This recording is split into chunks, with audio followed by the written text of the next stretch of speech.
See, you can kind of break out of it when you're encouraged.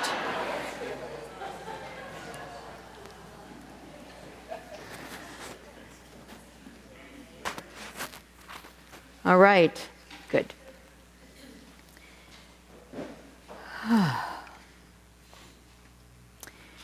Perhaps some of you are familiar with a very famous picture of Jesus standing at a door in a kind of a garden setting and knocking on that door. How many people are familiar with that picture? So when I was growing up, that was meant to be a very evangelical scene. So Jesus was at the door of your heart, knocking to come in. And you either opened the door and said yes, or you kept the door closed and said no.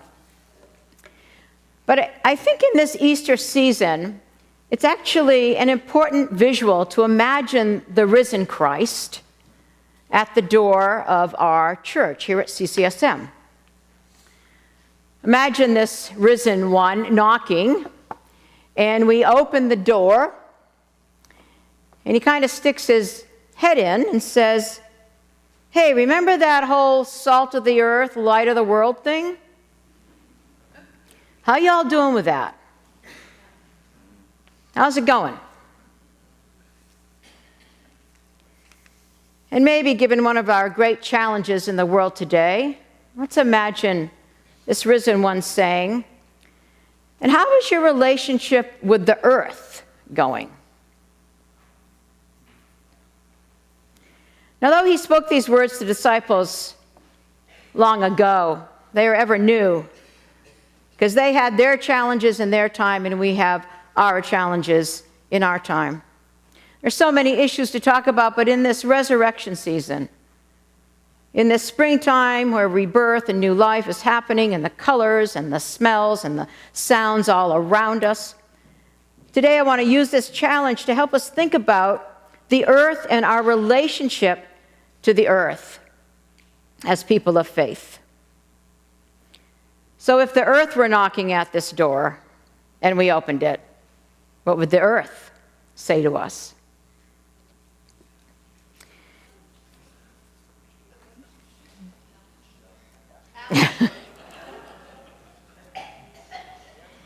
So now I want you to remember for a minute, I want to talk about the earth and our relationship to it, but this is not a seminar, it's not a workshop, it's a sermon.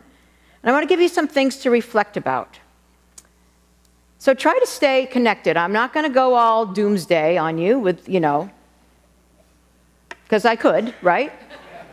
Easily. But I'm not going to do that.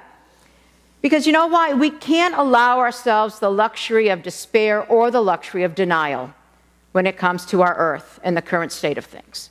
Can we agree on that together? So try to stay connected to this and to me as we talk about this for a moment. But let me give you kind of the 90-second lowdown on climate change. I know that all of you know it, but just let's remind ourselves. This is from Bill McKibben. Many of you are familiar with him. He started the 350.org organization and has been an advocate for decades. And I heard him on Being with Krista Tippett, which if it's not a podcast you listen to, it is a wonderful podcast with all kinds of people talking. McKibben says this. Let's do the 90-second version. Human civilization has been around for 10,000 years. The temperature has been very stable and the climate's very stable over that 10,000 years because the amount of CO2 in the atmosphere varied hardly at all. It was about 275 parts per million, give or take 10 parts per million. Stayed steady all that time. Temperatures stayed steady and civilization flourished. 200 years ago, we learned to burn coal, gas, and oil.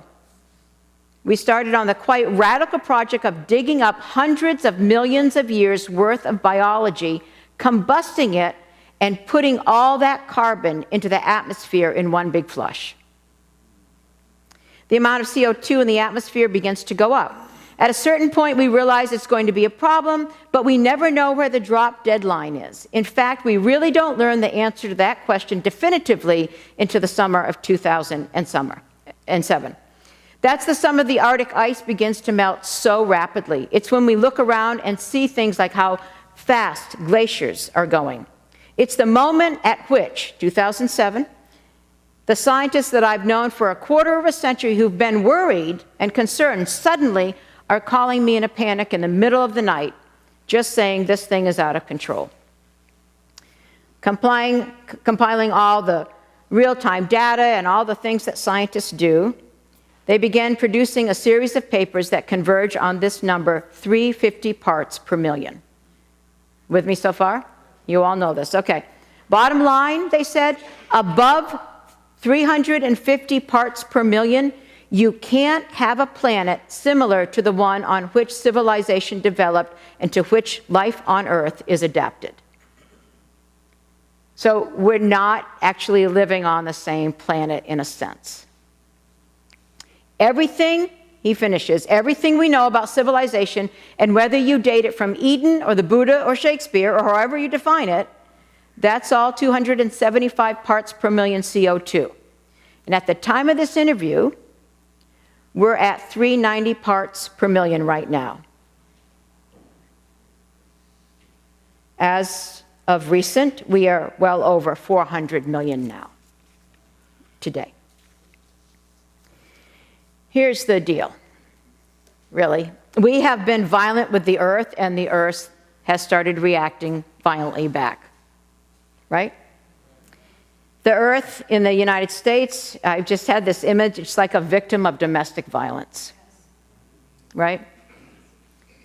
New York Times article less than a year ago stated that we in the United States here, how much part of the percentage of the world's population are we? Do you know?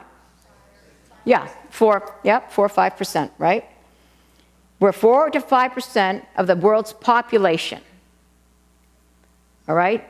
And our country is responsible for almost 1/3 of the excess of the world's CO2. Wow. But I'm not going to go doomsday, so I'm just going to stop there. So, now please hear this. While policies, regulation, legislation that address climate change are absolutely crucial, and we should be relentless in our efforts to support the policies that make a difference, it's easy to point the finger there, right? Them, rather than what? Yeah, to here. And as people of faith, if we take at all seriously the teachings of Jesus to be salt and light in the world, we must apply that to what it means in our relationship with the earth. And in general, until recently at least, the main strands of Christian tradition and theology have not been helpful at all in this, but rather harmful. Why? You might ask? Because Kibbe gave a very kind of updated, aware creation story with the children. That's not how the creation story has been told, in general, in the Christian tradition. God created the earth and gave us what? What's the word? Dominion over the earth. And people have taken that dominion very seriously. And then in very conservative circles that some of us grew up in, we were promised when Christ would come that there would be a new heaven and a new earth. Right? People took that, because in the conservative tradition, take the Bible very literally. That is a literal thing. And so, why worry about the earth? We're going to get a new one anyway. Now, this kind of thinking, mentality, worldview has done dramatic harm to the situation that we find ourselves in now. And in general, People of faith have come late to the table around issues of climate change. Okay, are you with me so far? Okay, great. So, how do we be salt and light in the greatest crisis of our time? When Jesus talked about salt and light, that was part of the Beatitudes that he was talking about. Blessed are the poor in spirit, for theirs is the kingdom of God. Blessed are the merciful, for they shall receive mercy.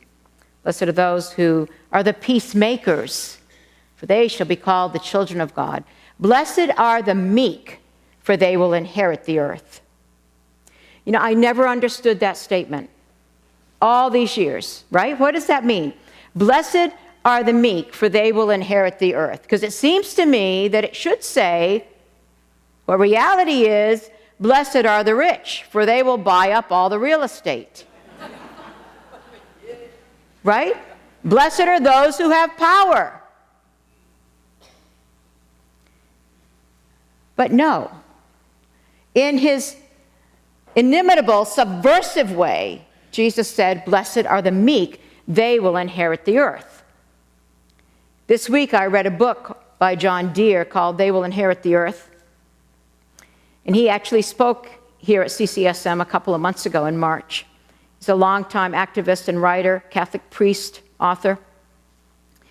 And he said, one day while sitting in my house studying the Sermon on the Mount, I saw it right there in front of me. Blessed are the meek, Jesus says in the Beatitudes. Thomas Merton wrote that meekness is the biblical word for nonviolence. Blessed are the nonviolent, Jesus is saying. A life of nonviolence leads to oneness with creation and her creatures. Isn't that beautiful? Blessed are the nonviolent, for the earth will be theirs. Think for a moment of how you feel when you are in nature. I know many of you, and you hike, you go for walks, you want to get away, you go camping. That oneness, that peacefulness is what you are seeking when you do that. Am I right? You are seeking that oneness, that calmness, that sense that there is more than you. When you are at one, when you are at peace in those moments, you are inheriting the earth in that moment. Isn't that a different way of thinking about it? But nothing less than a change of heart is required. And what's required is that the nonviolent will inherit the earth. That this distinctive capacity that the Beatitudes talk about to elicit goodness on the earth. You are the salt of the earth. Salt enhances flavor, it preserves. And salt, actually, in the scriptures, is a sign of covenant. You are the salt of the earth. How are you, how am I in covenant with the earth? Do you love the earth? Are you in covenant with her? Wherever Jesus went, he left an imprint of peace. You are the salt of the earth.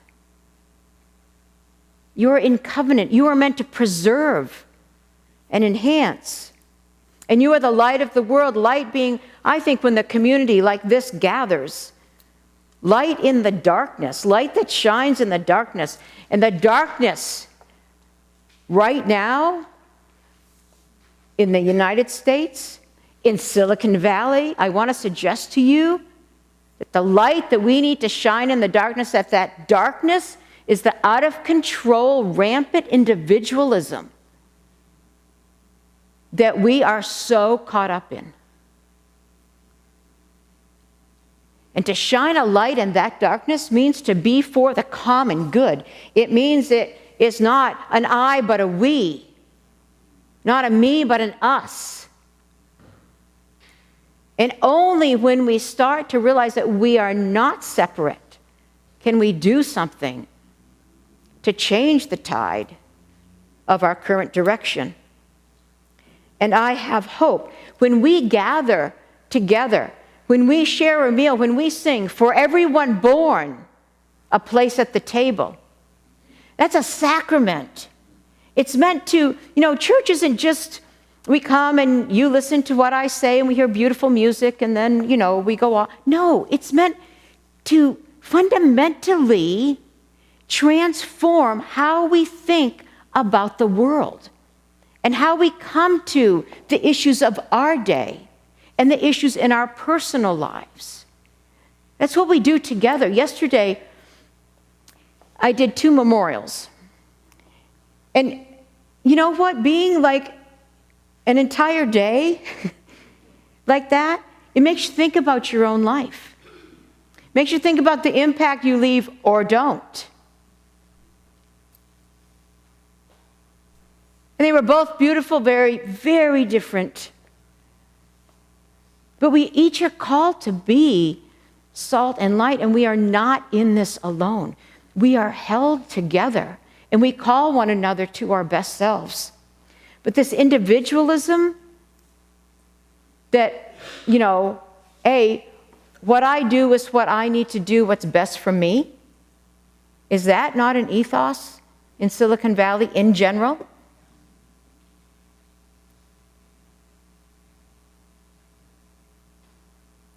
I'm sitting in traffic on 101.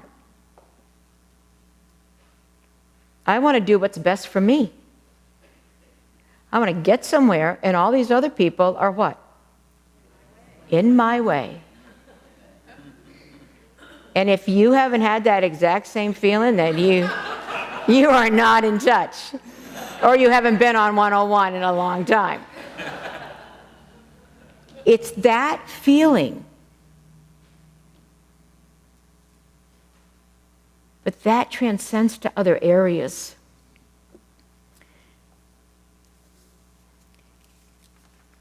See, we are not the center of things, not us individually, and not us as the human race. It's another thing that Christian theology has not been helpful in, putting mankind, and I mean mankind, at the center of everything, that Jesus Christ came to redeem mankind and everything else is just kind of props around us. We need to cease to think of ourselves in that way. We've come to a place, I think, in life, just think about it. We actually now, in this day and age, we do not need to leave our houses. Right? I can shop, I can go to the grocery store online. Anything I need is a click away. One click with Prime Amazon. Smile Amazon, though. That's what we really want.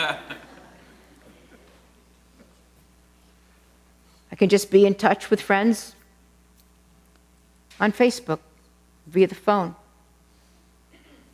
What if we come to that we have created a society where we don't need each other anymore? See, if we change our relationship to the earth, it will change our relationship to one another. I think in many ways we've traded convenience for conversation. We've traded retail for relationships. Think about it just for a moment. Bill Kibben says this later on. Everybody's been to the supermarket. You know how it is. You walk in, you fall into a light fluorescent trance. Right? Imagine yourself. You visit the stations of the cross around the perimeter of the supermarket. You emerge with your items. That's it. Now, when people go to the farmer's market, all right, people followed them. They were having, on average, 10 times as many conversations per visit.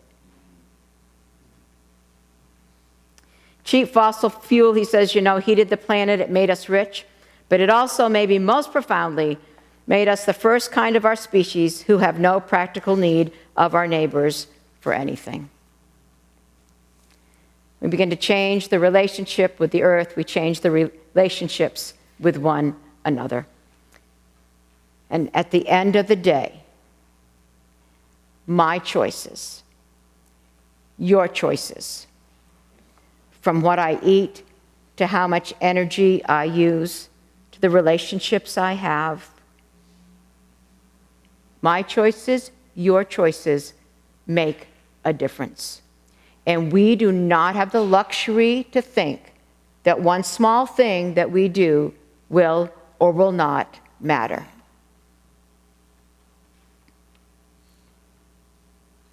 So this week I invite you to reflect with your relationship with the earth.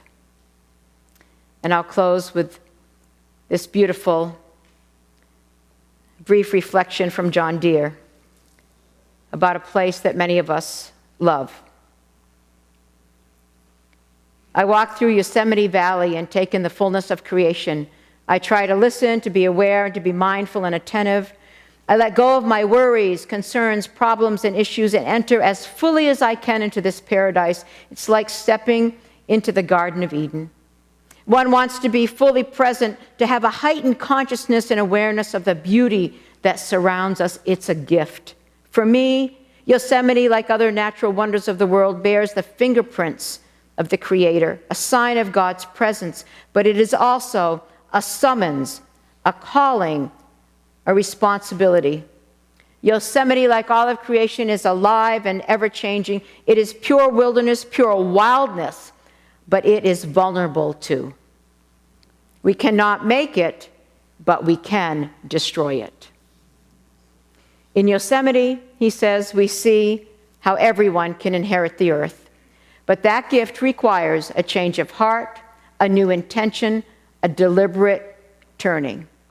From now on, we must go forward, back into the world of violence and war, to do our part to end the killing, the suffering, and the ongoing destruction of Mother Earth.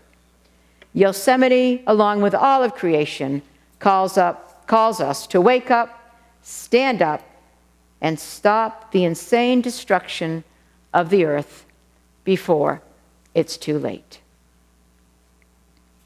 Amen.